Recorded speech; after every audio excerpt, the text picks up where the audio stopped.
Hello viewers, আজকের ভিডিওতে আমি ডিসি মোটরের স্পিড কন্ট্রোল রিলেটেড আরও একটি গুরুত্বপূর্ণ প্রবলেম সলভ করব।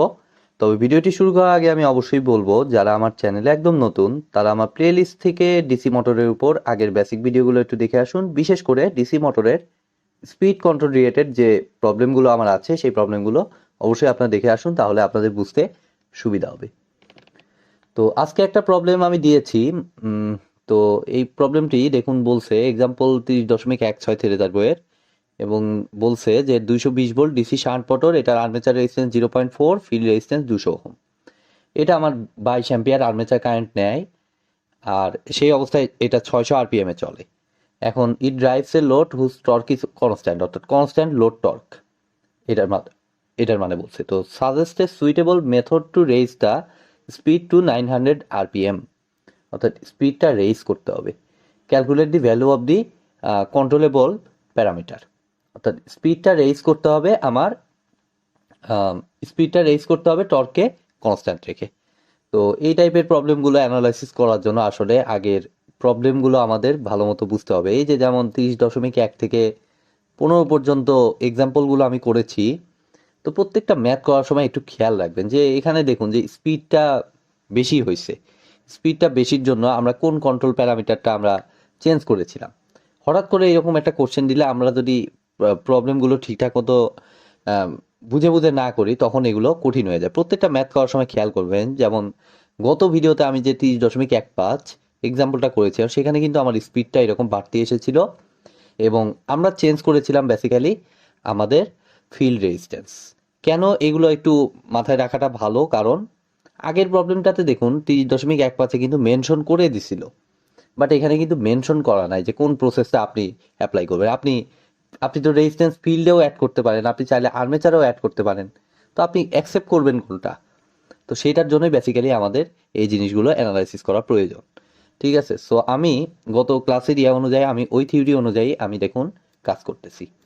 অর্থাৎ আমার এখানে একটা ফিল্ড রেজিস্ট্যান্স আমার ইনিশিয়ালি আছে, তো ইকুইভ্যালেন্ট সার্কিট আমি আঁকিয়ে নিচ্ছি। সরি,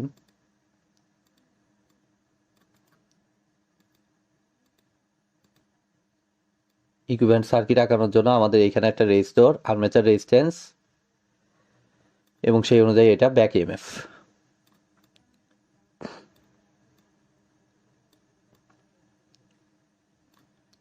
আর এখানে আমার টার্মিনাল ভোল্টেজ, তো টার্মিনাল ভোল্টেজ ভ্যালুটা আমার দিয়ে দিচ্ছে কত, 220 ভোল্ট।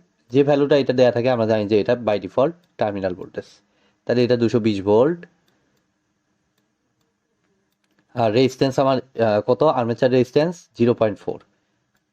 ঠিক আছে, সো আমরা আর্মেচার সাইডে কাজ করব না।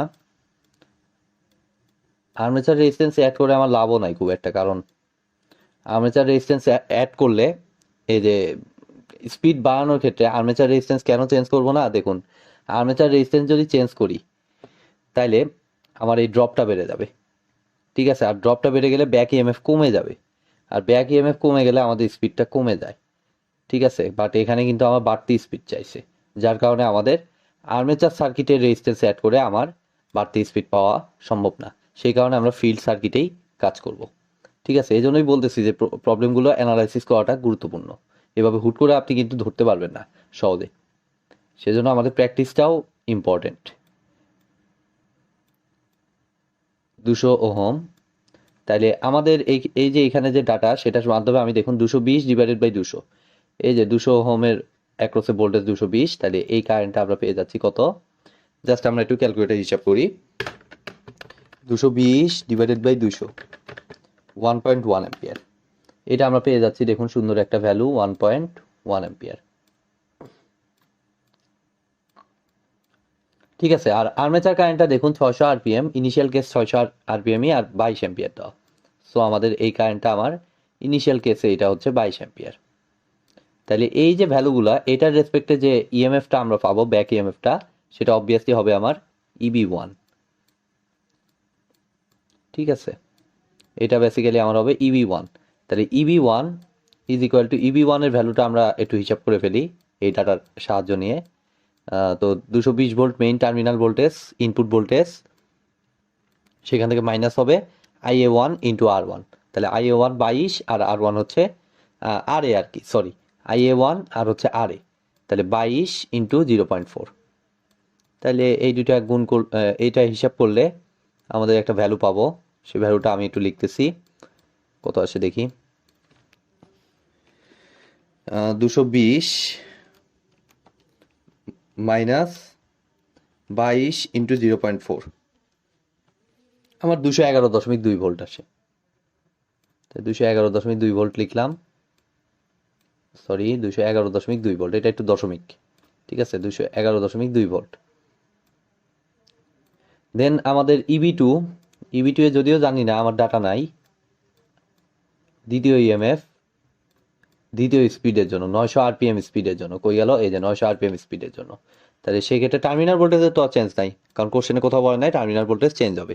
সো 220 মাইনাস নতুন আইএটা অবভিয়াসলি চেঞ্জ হবে, সেম থাকবে না, কারণ কনস্ট্যান্ট লোড টর্ক ঠিক আছে, বাট এইখানে ফিল্ডটা চেঞ্জ হবে, কেননা ফিল্ড সার্কিটে আমরা রেজিস্ট্যান্স অ্যাড করব। সো এগুলোর হিসাবে আমাদের আর্মেচার কারেন্টটাও চেঞ্জ হবে। তাহলে IA2 ইন্টু 0.4, হোয়াট এভার, এটা এই পর্যন্তই থাকলো। দেন আমি স্পিডটা আমাদের যেহেতু ভেরিয়েবল হচ্ছে, সো স্পিড দুইটা আমি একটু লিখে রাখতেছি পরে যাতে ক্যালকুলেশন করতে সুবিধা হয়। তাহলে N1 ইনিশিয়াল স্পিড হচ্ছে 600 আরপিএম,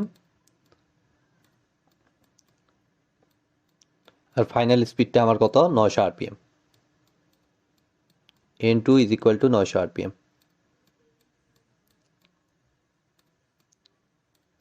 তাহলে আমরা মনে হয় খুব সুন্দর কিছু এখন অ্যাজাম্পশন করতে পারি, সেটা হচ্ছে যে আমাদের লোড টর্কটা কনস্ট্যান্ট।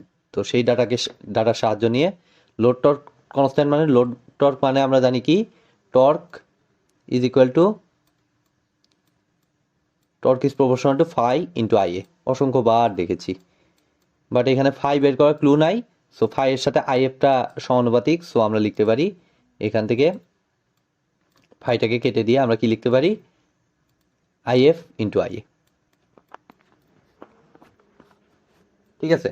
তাহলে এখান থেকে দেখুন টর্ক যেহেতু কনস্ট্যান্ট, তাহলে if into IA is equal two আমরা বলতে পারি কনস্ট্যান্ট, একদম ক্লিয়ার। এইচএসসি ম্যাথামেটিক্স বা ফিজিক্স যেটাই আপনারা বলুন, টর্ক যেহেতু কনস্ট্যান্ট, এই যে কোশ্চেনে বলে দিচ্ছে, সো আইএফ ইন্টু আইএ নিঃসন্দেহে আমার কনস্ট্যান্ট ভ্যালু দিবে। সো IF1 ইন্টু IA1, আমার সিম্পলি আমি বলতে পারি, আচ্ছা IF2টা আগে লিখি যেহেতু এটাতে আননোন আছে। So IF2 into IA2 is equal two, আমি সিম্পলি বলতে পারি কত, IF1 ইন্টু IA1, কারণ এটা মানেও টর্ক, এটা মানেও টর্ক, এটা মানে টর্ক 1, এটা মানে টর্ক 2। তাহলে টর্ক 1 টর্ক 2 আমার যেহেতু সমান, সো আমি, সরি এটা IF1 হবে, IF1 ইন্টু IA1। তাহলে কত IF1 ইন্টু IA1 এর ভ্যালুটা কত, IF1 এর ভ্যালু দেখুন, এই যে এখানে বের করে রেখেছি, ফিল্ড কারেন্ট 1.1, আর IA1 কত, IA1 হচ্ছে আমার 22 অ্যাম্পিয়ার। তাহলে 1.1 ইন্টু 22, তাহলে IF2 ইন্টু IA2,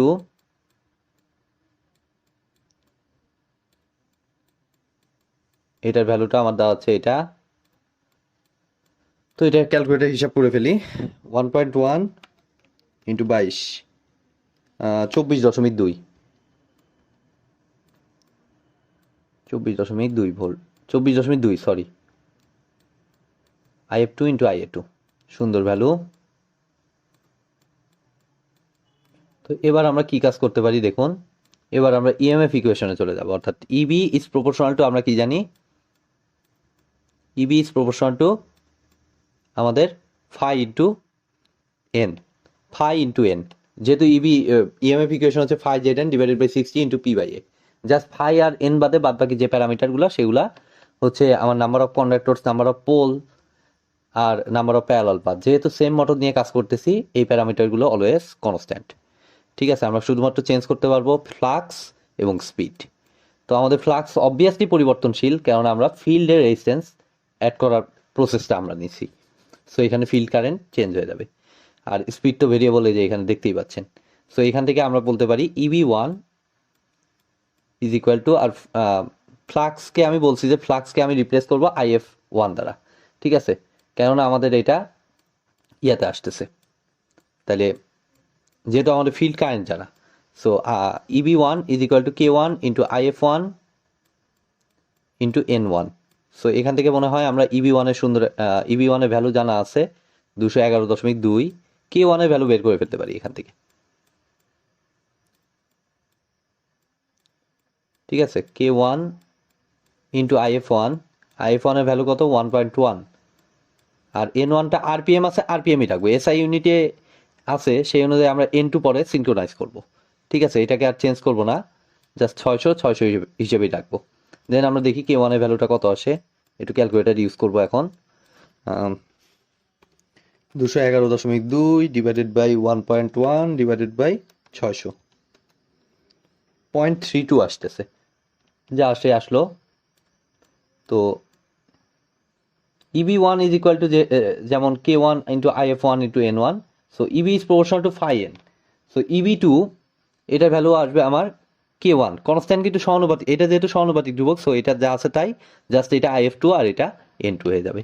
তো এটা তো আমার সিম্পলি এইচএসসি ম্যাথ বা ফিজিক্স যেটাই বলেন তার লজিকটা এখানে আমরা অ্যাপ্লাই করছি, অর্থাৎ EB2 is equal to K1 constant কিন্তু K1ই থাকবে into IF2 into N2।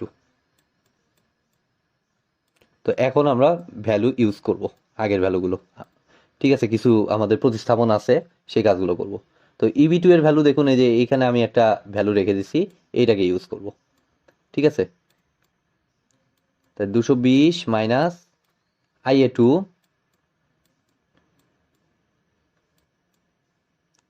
Into 0.4, IA2 into 0.4, আর K1 কত, K1 এর ভ্যালু আমরা বের করে রেখেছি, এই যে 0.32, তাহলে 0.32 ইউজ করব। IF2 আমার আননোন, সো IF2 এর মতোই রাখবো, আর N2টা আমার আসবে হইলো কত, N2টা অটোমেটিক, আগেরটা যেহেতু N1 এ যেহেতু আমার 600 আরপিএম এ ইউজ করা হয়েছে, সো N2টা 900 আরপিএম হিসেবেই আমার বসাইতে হবে, অটোমেটিক কেটে যাবে। কিভাবে কেটে যাবে দেখুন, K1 এ আমি এখানে যদিও ভ্যালু রিপ্লেস করে ফেলেছি, তো এইখানে খেয়াল করে দেখুন K1 মানে 211.2 ডিভাইডেড বাই 1.1 ইন্টু 600, অর্থাৎ 600 নিচে চলে গেল আরপিএম পার্টটা। ঠিক আছে, আর এখানে দেখুন তার সাথে গুণন হয়ে যাচ্ছে 900, সো আলটিমেটলি আরপিএম কাটা চলে যাচ্ছে। সো এসআই ইউনিট নিয়ে যে প্যারাটা, সেই প্যারাটা কিন্তু নাই অ্যাকচুয়ালি। তাহলে এখন দেখুন এখান থেকে আরেকটু কাজ করতে হবে, সেটা হচ্ছে যে এইটা দুই রকম রাশি হয়ে গেল, একটা IA2 আর একটা IF2, তো সেটাও রিপ্লেস করার দেখুন বুদ্ধি আছে এখানে। IF2 আর IA2 এর ভ্যালু 24.2, সো IA2 কে আমি রিপ্লেস করতে পারি 24.2 ডিভাইডেড বাই IF2 দ্বারা। সো আচ্ছা, এটা আমি এখানে একটু লিখে রাখি, IA2 is equal to 24.2 divided by IF2। ঠিক আছে, তাহলে এখন আমি ভ্যালুটা রিপ্লেস করে দিব, এই জায়গাতেই রিপ্লেস করে দিই, কারণ অনেক বড় রাশি, দেখতে ভালো লাগতেছে না। এটা কত আসতেছে 24.2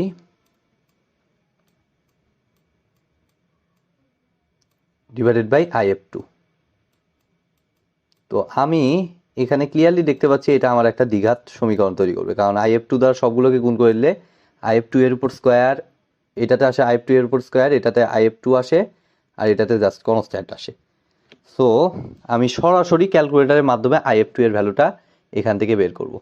ঠিক আছে, তো IF2 এর ভ্যালুটা একটু বের করি, আমরা ক্যালকুলেটার সরাসরি ইউজ করবো, কারণ এইটা এখন ক্যালকুলেশন করা আসলে এটা তো এইচএসসি ম্যাথ না যে আমি এখন করে দেখাবো, জাস্ট এটা মাথায় একটু ক্যালকুলেশন করে আপনারা সরাসরি লিখলেও কিন্তু কোনো সমস্যা নেই, আর যদি সরাসরি করতে আপনার সমস্যা হয় একটু ভেঙেই করবেন, কিন্তু ভুল করা যাবে না আর কি।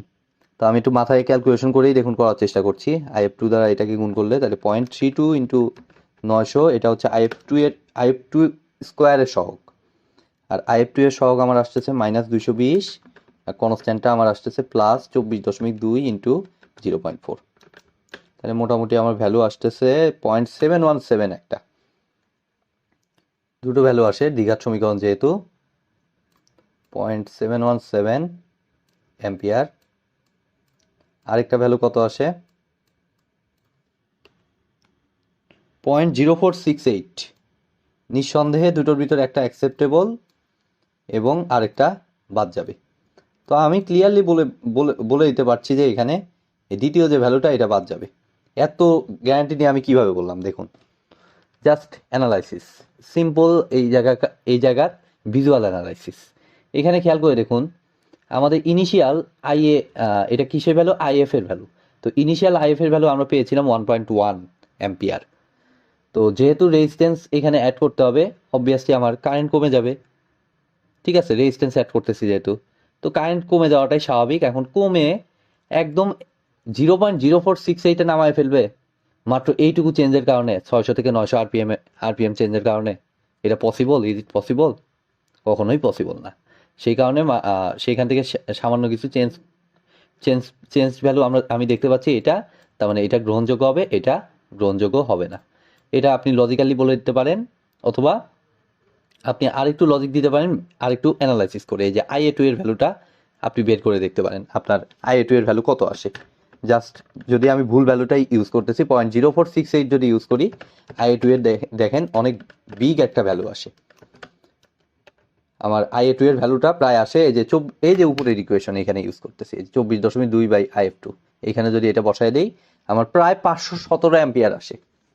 ইনিশিয়ালি কারেন্ট যেখানে ছিল অনলি 22, মাত্র এইটুকু স্পিড চেঞ্জের কারণে 517 অ্যাম্পিয়ার হবে।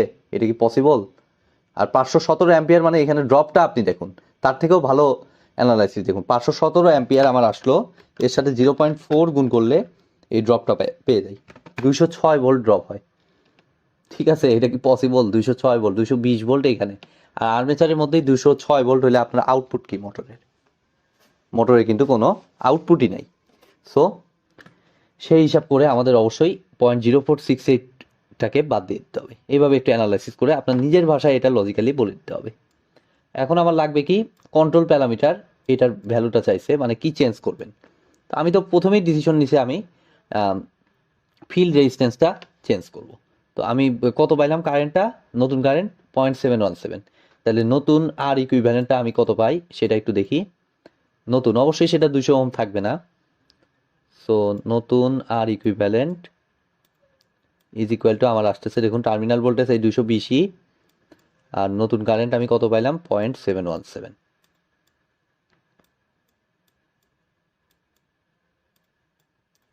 তো এটাকে হিসাব করলে আমার আসে